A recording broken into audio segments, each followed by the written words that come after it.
একে একে সবাই আমাদের ছেড়ে চলে যাচ্ছে, তাই মনটা একটু খারাপ। সময় হলে তো সবাই ছেড়ে যেতে হবে। ঠিক এইভাবেই আজ আমাদের মধ্যে আমার বুড়িমা নেই। আমার বুড়িমা মানে হলো আমার মায়ের দিদা, যাকে আমি বুড়িমা বলে ডাকতাম। এখন আমাদের মধ্যে আমার দিদাও নেই কো, আর আমার বুড়িমাও নেই কো।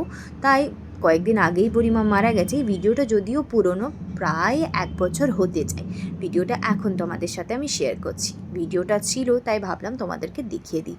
বুড়িমা নেই, বুড়িমার কাজের সূত্রে আমরা গিয়েছিলাম বুড়িমার দেশের বাড়িতে। আমার বুড়িমায়ের দেশের বাড়ি কোথায় জানো তোমরা? হলো ঝাপটার ঢাল। এখানকার দৃশ্যটা তোমরা দেখতে পাচ্ছ। আমি সেই যখন টেনে পড়তাম তখন এসেছিলাম। আর এই হলো আমার বুড়িমা। এনার নাম জানো তোমরা? রাজলক্ষ্মী সরকার।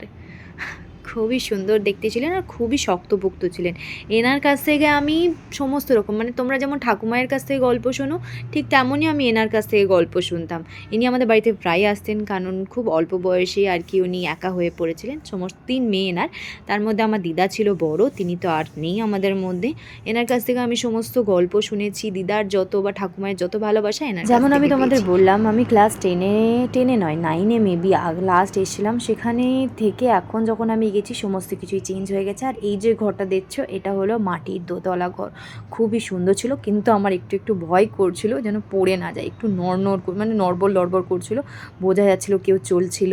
মানে মাটির দোতলা তো, খুব একটু ভয় করছিল আমার থাকতে। খুবই সুন্দর ছিল। এখানে আমাদের খাওয়া দাওয়া হয়ে গেছে, আর এরপর আমাকে বাড়ি ফিরতে হবে, তাই একটু মুডটা অফ ছিল। বললাম না, আমার দিদার বাড়ি হলো ঝাপটার ঢাল। কারা কারা চেনো অবশ্যই কমেন্ট করে জানিও। এরপর আমরা যাচ্ছি বাড়ি ফেরত। পরের দিন আবার আসবো, কারণ ভোজ এখনও বাকি আছে। দেখা হচ্ছে অন্য ভিডিও।